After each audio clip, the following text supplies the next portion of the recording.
लाभ ले रही हैं। भगवान आपको सदा सुखी और स्वस्थ रखें। मैया कथा अच्छी लग रही है?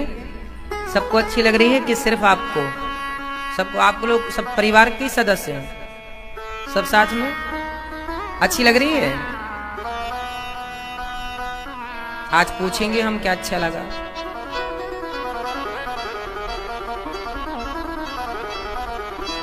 तो यहाँ भागवत जी की पोथी पाठ भी बैठी हैं 207 और अभी 27 तारीख से फिर भागवत जी की पोथी पाठ बैठेंगी। आप लोग भी अपने पूर्वजों के कल्याणार्थ ये पोथी पाठ बिठा सकते हैं।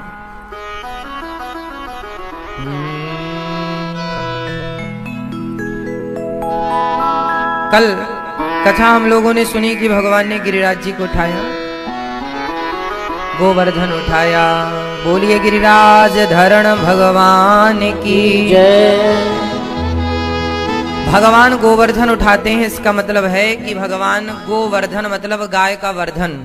हम सबको गाय का वर्धन करना चाहिए, गाय का संरक्षण करना चाहिए, गाय की सेवा करनी चाहिए। आज के युग में गाय की सेवा करने वाले लोग कम बचे हैं। गाय को खाने वाले लोग बढ़ रहे हैं, गाय का मांस काट काट के खा जाते हैं गाय को। गाय हमारी माता है, इसलिए हम सबको गाय की सेवा करनी चाहिए। और देखो, हमें किसी भी जीव को मारना नहीं चाहिए। मैं एक छोटा सा सवाल करूं आपसे, बताइए, क्या किसी मरे हुए को आप जीवित कर सकते हैं? चाहे वो गाय हो, बकरी हो, मुर्गी हो, किसी मरे हुए को आप जीवित कर सकते हैं? उत्तर नहीं। जब किसी मरे हुए जीव को आप जीवन दान नहीं दे सकते, तो फिर जिंदा को मार देने का अधिकार आपको किसने दिया है? बताओ, किसने कहा आपको कि मार डालो? अरे जो जीवन बचा देने वाला है वो जीवन ले ले तो अलग विषय है। जब राम जी ने बाली को मारा तो बाली ने बार बार कहा, कारण कवन नाथ मोहि मारा, मैं वैरी सुग्रीव प्यारा। क्यों मारा, क्यों मारा, क्यों मारा? तो राम जी ने वहां पर कहा बाली से, पहले तो समझाया कि अनुज वधू भगनी सुत नारी 69 कन्या समचारी, तूने अपने भाई की पत्नी का हरण किया इसलिए तुझे मारा। पर बार बार जब जिद किया कि क्यों मारा, मैं तो बंदर था, मुझे थोड़ी ज्यादा ज्ञान है। तो राम जी ने कहा, अच्छा एक काम कर, तू कहे तो मैं तुझे प्राण दान दे सकता हूँ, मैं मार भी सकता हूँ और मैं अमर भी कर सकता हूँ। हनुमान जी को अमर कर दिया कि नहीं माता सीता ने? अजर अमर गुर निधि सुत न होहूं, करहूं बहुत रघुनायक छहूं। हनुमान जी को अमर यदि माता सीता कर सकती हैं, तो बाली को भी तो अमर राम जी कर सकते थे। और राम जी ने बोला मैं कर देता हूं, राखूं प्राणा। वहां श्री गोस्वामी जी लिख रहे हैं कि तू कहे, जिद करे तो मैं तेरे प्राणों को रख सकता हूं, मतलब तुझे जीवन दान, मैं मार भी सकता हूं और मैं तुझे बचा भी, चल मैं बचाता हूं, चल। तब वहां बाली ने कहा, ना प्रभु, अब मुझे जीवन लेकर के क्या करना। तभी तो बाली ने कहा कि हे प्रभु, जन्म जन्म मुनि जतन कराही। हे राम, हे प्रभु, अंतराम कही आवत नहीं। जिनका स्मरण साधु संत जन्म जन्म तक करते हैं, आपका स्मरण आखिरी समय नहीं आ पाता। और आप मेरे सामने खड़े हैं, अब मैं जीकर क्या करूंगा?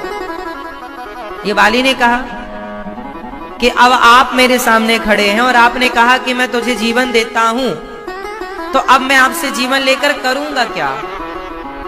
जिनके सामने भगवान खड़े हों और वो भगवान का दर्शन करते करते मर रहा हो, इससे अच्छी मुक्ति क्या हो सकती है? हाँ, बाली से भगवान ने कहा, अच्छा कुछ मांग लो। मांगो, क्या चाहे, जो मांगोगे दूंगा। तो बाली को जब छोड़ दिया आजाद के, जो मांगोगे दूंगा, तो बाली कह भी तो सकता था कि मैं अमर हो जाऊं, राम जी दे देते। तो अब बाली ने क्या मांगा?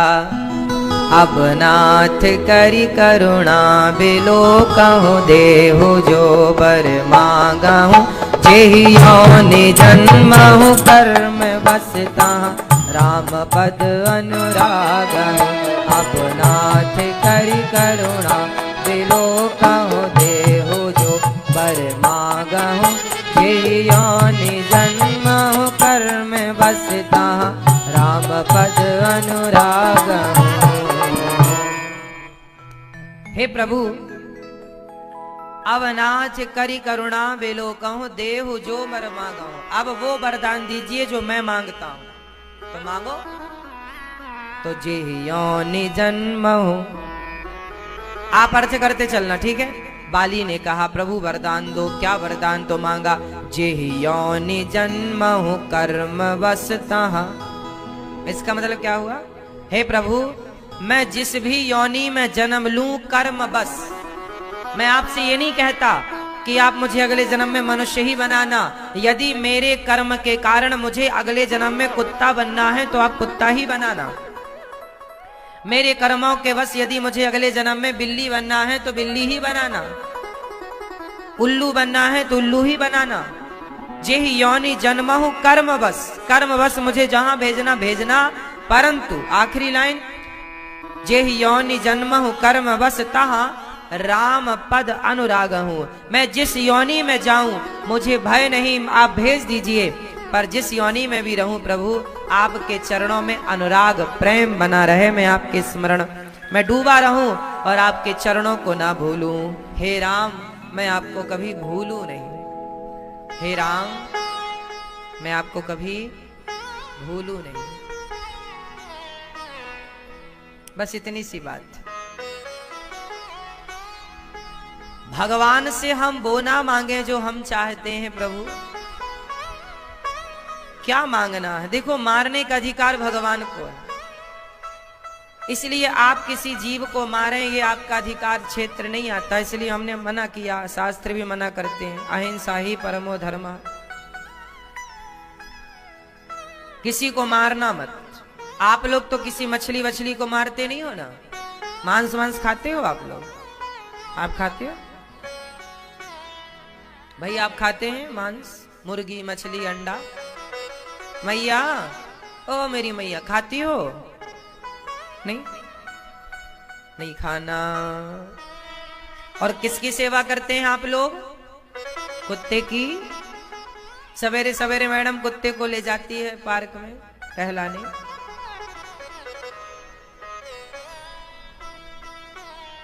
कुत्ता नहीं मेरी माँ, कुत्ते को भी हम अपमानित करने का नहीं कह रहे। हमारे यहाँ कुत्ते का भी सम्मान है। आखिरी रोटी कुत्ते की है, कुत्ते को भी रोटी खिलाओ। गृहस्थ के घर से सबको रोटियां निकलती हैं। पहली रोटी गाय को, आखिरी रोटी कुत्ते को। संत लोग आए तो संतों को, पक्षी आए तो पक्षी को, चींटियों को दाना। हाँ या ना? हम गृहस्थ है ना साहब। हम गृहस्थ का धर्म है सबको भोजन देना। 4 आश्रम है, ब्रह्मचर्य, गृहस्थ, वानप्रस्थ, सन्यास, जिसमें कि 3 आश्रमों का पालन गृहस्थ के यहाँ से होता है। ब्रह्मचारी का पालन गृहस्थ के यहाँ से, वानप्रस्थी का पालन गृहस्थ के यहाँ से, और सन्यासी भिक्षा मांगने गृहस्थियों के घर ही तो जाते हैं। तो तीनों आश्रमों का पालन करना गृहस्थ का धर्म है। लेकिन आज गृहस्थ अपने धर्म का पालन नहीं कर रहा है, केवल अपनी तिजोरियां भरने में लगा हुआ है। गौरी गोपाल आश्रम में आप देखते हैं रोज हजारों संत आते हैं और प्रसाद पाते हैं। क्यों? क्योंकि हम गृहस्थ हैं, ये अनिरुद्धाचार्य गृहस्थ है, और गृहस्थ का धर्म ही है कि द्वार पर कोई भी आए सबको भोजन देना। इसलिए आप कोई भी आते हैं सबको भोजन मिलता है। ये तो हम अपने धर्म का पालन कर रहे हैं, केवल गृहस्थ धर्म का। ये हमारा गृहस्थ धर्म है। सर्वश्रेष्ठ आश्रम है गृहस्थ आश्रम, क्योंकि यहीं से ब्रह्मचारी पैदा होता है, यहीं से वानप्रस्थी पैदा होता है, और यहीं से सन्यासी पैदा होता है। गृहस्थ ना हो तो सन्यासी कहां से आएगा? बोलो हाँ या ना? गृहस्थी है तब तो सन्यासी है। गृहस्थी खत्म हो जाएंगे तो सन्यासी कहां रहेंगे?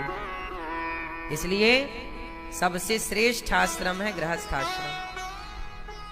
इसलिए गृहस्थ आश्रम का मतलब ये नहीं कि आप अपनी पत्नी को खिलाओ, आप खाओ और सो जाओ ना। सबकी सेवा। कुत्ते का भी ध्यान रखो, पर सबकी मर्यादा है। कुत्ता द्वार में रहे अच्छा है, गाय घर के भीतर रहे अच्छा है। अच्छा, गांव में जहां गाय को बांधते थे उस गाय के बांधने वाले स्थान को क्या कहते हैं भैया? आप क्या कहते हैं? हाँ? क्या आप बताओ। हाँ? हम आपके यहां कुछ कहते होंगे, हमारे यहां कहते हैं सार। सार में गाय बंधी है, क्या बोलते हैं? क्यों जी? सार। हाँ, अलग अलग भाषाएं हैं अपने देश में। पंजाबी में अलग कुछ बोलते होंगे, गुजराती में अलग कुछ बोलते होंगे, राजस्थानी में अलग कुछ बोलते होंगे, पर जो हमारे यहाँ बोली जाती है वो भाषा है सार। और हमारे यहाँ अर्थ क्या है? हर घर में एक सार होती है, होती थी, मतलब सार होती थी। जहां गाय बछड़े बंधते थे उसे सार कहते थे। अब सार क्या है? लोग कहते हैं जीवन का सार क्या है? पहले तो हर घर में सार था, अब सार ढूंढने फिर रहे हैं, सार क्या है, जीवन का सार क्या है? अब सार तुमने हटा दी, इसलिए सार के लिए परेशान हो। आपको क्या चाहिए महाराज जी? जीवन का सार क्या है? आप लोग पूछते हैं ना, जीवन का सार समझते हैं ना? सार मतलब निचोड़, सार मतलब अर्थ। जीवन का अर्थ क्या है, मतलब जीवन का सार क्या है? तो आज लोग क्यों कह रहे हैं जीवन का सार? लोगों को पता ही नहीं जीवन का सार क्या है। आज इसलिए नहीं पता क्योंकि सार खत्म हो गई। पहले घर घर में सार थी, मतलब जीवन का सार गौ माता है। जीवन का सार गौ माता है, इसलिए जीवन का सार ही गाय है। जीवन मिला है तो गाय और गोविंद दोनों की सेवा। गोविंद की सेवा बाद में, पहले गाय की सेवा होगी तब गोविंद प्रसन्न होंगे। आप गाय को काट कर खा जाओ और कृष्ण कृष्ण जप रहे हो, गाय को डंडा मारो और कृष्ण कृष्ण जप रहे हो, ऐसे में भगवान ना मिलेंगे। इसलिए घर में गाय की सेवा, घर में पाले भैंसे और घोड़ा, पीकर दूध मुझे क्यों छोड़ा। गौ पालन कर बनो ग्वारिया, गौ पालन कर बनो ग्वारिया, और होय प्रभु अवतारी, लगे मोहे गौ माता प्यारी, लगे मोहे गौ माता प्यारी। गाय हमारी माता है, इस प्यार निभाना आता है। गाय हम सबकी माता है। देखो, जब हम अपनी गाय गंगा के पास बैठते हैं ना, तब वो पांव आगे कर लेती है, मानो कहती है पांव दबाओ, अब चलो। गाय भगवान की कृपा से ही मिलती है मेरी माँ। गाय की सेवा थोड़ा सी किया करो। घर में जगह हो, खेत में जगह हो, तो थोड़ा सा एक दो गाय की व्यवस्था करने लायक हो तो करना। शुद्ध दूध मिल जाएगा, शुद्ध बढ़िया गाय का घी मिल जाएगा, आप सेवा करो, है ना? तो आप करेंगे ना गाय की सेवा? बोलिए गौ माता की जय। गौरी गोपाल गौशाला में 200 से अधिक गाय हैं। हमारे यहाँ तो गाय और नंदी दोनों प्रसन्न रहते हैं। हमारे यहाँ के नंदियों को देखा आपने? सब स्वस्थ हैं, एकदम मस्त, सबकी सेवा। एक बात बताएं, सबके पालनहार भगवान है। हम थोड़ी किसी को खिला पिला सकते हैं। और एक बात समझो, गाय की सेवा हम कभी नहीं करते। गाय तो अपनी सेवा स्वयं आपको सामर्थ्यवान बना करके गाय अपनी सेवा करवा लेती है। भगवान कृपा करते हैं। गाय की सेवा कोई नहीं कर सकता। गाय की सेवा तो भगवान जिससे करवाना चाहे करवा लेते हैं। इसलिए आप कोशिश करो कि आप भी गौ माता की सेवा करो। हमारे यहाँ देखो, हमारी गौ माता नहाती भी है मस्त, बढ़िया से साबुन लगा करके, शैम्पू लगा करके नहवाते भी हैं। हमारे यहाँ प्रत्येक गाय के लिए गद्दा है, आपने देखा होगा गौर से। गाय गद्दे पर सोती है, नीचे गद्दा बिछा है, ऊपर पंखा लगा है। सर्दी आ रही है तो अभी सर्दी की व्यवस्था अलग हो रही है गायों की। और गायों को बढ़िया खाने के लिए दाना, खल, सब चीजें जो बढ़िया से बढ़िया है। 1 किलो दाना रोज खिलाया जाता है एक गाय को, नंदी को भी 1 किलो रोज, एक टाइम पर 1 किलो, मतलब दिन में 2 किलो। पकाते भी हैं, दलिया पका के, गुड़ डाल के, सौंठ डाल के, उसमें बढ़िया दलिया, 200 किलो दलिया रोज पकता है। 200 गाय है ना, तो 200 किलो दलिया रोज पकता है। और अंकुरित भी करके खिलाते हैं गायों को। 7 प्रकार का अनाज, जैसे चना है, दालें हैं, मूंग की दाल है, उड़द की दाल है, ऐसे 7 प्रकार, जैसे बाजरा है ना, जवा है, ऐसे 7 प्रकार का अनाज रात्रि को भिगा दिया जाता है। सवेरे शाम को कपड़े में ढक के रख दो, अंकुरित हो जा। जैसे अंकुरित चीजें अपन बच्चों को खिलाते, अपन लोग खाते, ऐसी अंकुरित चीजें हम गायों को भी खिलाते हैं, ताकि गाय हमारी सदा स्वस्थ रहे। और आपने गौरी गोपाल गौशाला की गायों को देखा होगा, सारी गाय बिल्कुल स्वस्थ। तो गाय की सेवा करो, आप भी घर में गाय रखो। हमें अच्छा लगता है गाय की सेवा करना, इसलिए हम करते हैं। और हम कोई भी काम औपचारिकता से नहीं करते, हम जो काम करते हैं वो बड़ी जिम्मेदारी से करते, उसे अच्छे से करते हैं, प्रॉपर निभाते हैं उस कार्य को। ये नहीं बलाय टार देते हैं, नहीं। हम खुद दिन में 2 बार गौशाला जाके देखते हैं, आज हमारी गाय ने क्या खाया क्या नहीं खाया। रोज हम गायों का पेट चेक करते हैं, खाली तो नहीं है, कोई लापरवाही तो नहीं करता हमारा ग्वाला खिलाने पिलाने में, सब चेक करते हैं। बछड़े बराबर दूध पी रहे हैं कि नहीं। हमारे यहाँ गायों को ज्यादा लगाया नहीं जाता, हम 12 महीने दूध, 200 लीटर दूध तो हमें खरीदना पड़ता है। यहाँ का खर्चा 200 लीटर दूध का अधिक है, रोज लगभग 200 लीटर दूध खरीदना पड़ता है।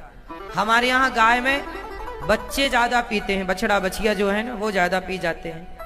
और जो गाय का दूध निकलता है वो हमारी वृद्ध माताओं के काम आता है।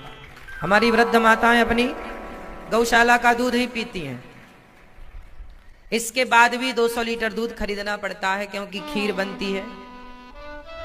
और यहाँ जो भी दूध के खर्चे हैं वो, तो गाय का पूरा दूध वृद्ध माओं के काम आता है। और बछड़े के बछिया बछड़े पीते हैं मस्त, सारे बच्चे। आपको हमारे यहाँ बछड़े छोटे छोटे हैं ना, कुछ लोग क्या होता है, बछड़ा होता है तो बछड़े को दूध नहीं पिलाते, बछिया होती है थोड़ा बछिया की केयर करते हैं, पर बछड़े का लोग ध्यान कम रखते हैं। पर गौरी गोपाल गौशाला में चाहे बछिया हो चाहे बछड़ा हो, हमारे दोनों के साथ जितना अनाज, जितना बढ़िया गाय खाएगी उतना ही बढ़िया हमारे यहाँ नंदी खाएंगे। और वो आप जाकर के आंखों से देख लेंगे तो आपको पता भी लग जाएगा। तो आप लोगों से प्रार्थना है, गाय की सेवा करो। गौरी गोपाल गौशाला में एक गाय आप गोद लेकर आप भी गायों के लिए चरी, चारा, भूसा, चोकर इत्यादि की सेवा किया करो। गौशालाएं जाए करो तो 2, 4, 5 किलो गुड़ लेके जाया करो, है ना, खली लेकर जाया करो, दाना चारा जो बने लेके जाओ, खाली हाथ गौशाला मत जाओ। गाय, जब आप गाय के पास जाएंगे ना तो गाय दौड़ के आपके पास आ जाएगी, और गाय जब आपके पास आएगी तो वो आपको चाटने लग जाएगी। मतलब वो आपसे कह रही है कि हमारे लिए क्या लाए हो। मानो वो आपसे इनडायरेक्ट क्या कहना चाहती है कि हमारे लिए क्या लाए हो। वो कह तो पाती नहीं है, इसलिए बार बार वो आपके हाथ को चाटती है। मतलब वो आपसे कहना चाहती है कि हमारे लिए क्या लाए हो। आज भगवान गोवर्धन उठा करके ब्रजवासियों की रक्षा करते हैं। बोलिए गिरिराज धरण भगवान की जय। आज नंद बाबा को वरुण देवता लेकर के गए। बाद में वरुण लोक से भगवान लेकर के आए नंद बाबा को और सारे ब्रजवासियों को वैकुंठ का दर्शन कराया। वृंदावन में भगवान बहुत सुलभ है। वृंदावन को कन्हैया बड़ो सुलभ है, वैकुंठ को भगवान सुलभ ना है। वैकुंठ को कन्हैया, वैकुंठ को भगवान बड़ो दुर्लभ है। और वृंदावन के कन्हैया के संग तो ब्रजवासी कबड्डी भी खेलने लग जाए। वृंदावन के कन्हैया के संग तो ब्रजवासी पकड़म पाई भी खेलवे लग जाए, गैया भी चरावे लग जाए। आपके श्री चरणों में बारंबार जरूर आएंगे जरूर।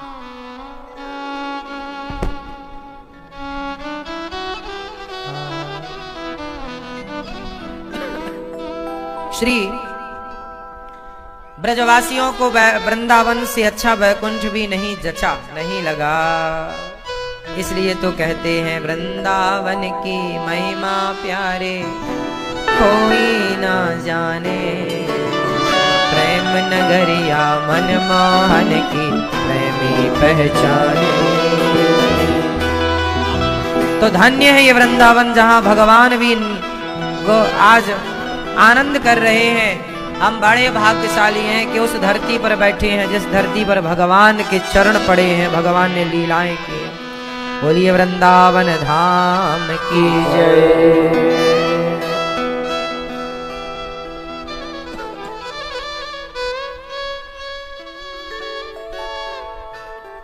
आज भगवान ने यमुना के पुलिन तट पर सुंदर सी बांसुरी बजाई। क्या बजाई? यमुना के पावन तट पर गोविंद ने बड़ी सुंदर बांसुरी बजाई। आज भगवान का मन हुआ है लीला करने का। कौन सी लीला? रास लीला। आज भगवान क्या करेंगे? रास। यमुना के तट पर श्याम सुंदर ने सुंदर सी बांसुरी उठाई, अपने होठों पर रखी। अच्छा, भगवान ने रास कब रचाया? कब रचाया मैया? बताओ कौन सा था वो समय? हाँ? मैया कब रचाए भगवान रास? कौन सी पूर्णिमा थी? हाँ? अब ये आने वाली भी है शरद पूर्णिमा। 28 को है क्या? हाँ 27 को। देख लो, जब हो तब मनाना। कथा भी है यहाँ, भागवत जी के पाठ भी हैं शरद पूर्णिमा से लगभग। तो शरदोत्फुल्य मल्लिका वीक्षरन्तु मनश्चक्रे योग माया मुपाश्रिता। आज भगवान ने यमुना के तट पर बांसुरी बजाई। बांसुरी क्यों बजाई? आज भगवान रास रचाना चाहते हैं। शरद पूर्णिमा में क्या होता है? चांद का प्रकाश। ना सर्दी होती है ना गर्मी होती है, बढ़िया सा मौसम होता है। भगवान पिता रात्रि शरदोत्फुल्य मल्लिका वीक्षरन्तु मनश्चक्रे योग माया मुपाश्रितः। भगवान पिता रात्रि, शरद पूर्णिमा की रात्रि गोविंद ने सुंदर सी बांसुरी उठाई और अपनी अधरों पर रखते हैं। मैया भगवान जब बांसुरी बजाते हैं तो गोपियां बांसुरी से पूछती हैं, ए बंसी एक बात बता, तू इतना मीठा कैसे बोल लेती है? क्या खास बात है कि भगवान तुझे अपने होठों से सजा करके रखते हैं? हा? क्या विशेषता है कि श्याम सुंदर बांसुरी को सजा के रखते हैं? हा? गजब की बांसुरी बजती है वृंदावन बसैया की, करूं तारीफ मुरली की या मुरली के बजैया की। आहा, जब श्याम सुंदर अपने अधरों पर बांसुरी रखते हैं ना और बजाते हैं तो वृंदावन बंसी बजी, मोहे तीनों लोक, बे तीनों मोहे नहीं रहे काहे की ओट। सती न मोही सत्य से शेष श्रवण विनहीन, वेद न मोहे ज्ञान से प्रभु ये तेरे अधीन। गोपियां बांसुरी से पूछ रही हैं, बांसुरी तुम इतना मीठा कैसे बोल लेती हो? हाँ, तो बांसुरी बोली, मैं मीठा इसलिए बोलती हूं क्योंकि मैं अपने से बोलती नहीं हूं। मैं जब भगवान फूंक मारते हैं तब मैं कुछ बोलती हूं। अच्छा, बांसुरी मीठा बोलती है कि कड़वा? जोर से आप कड़वा बोलते हैं कि मीठा?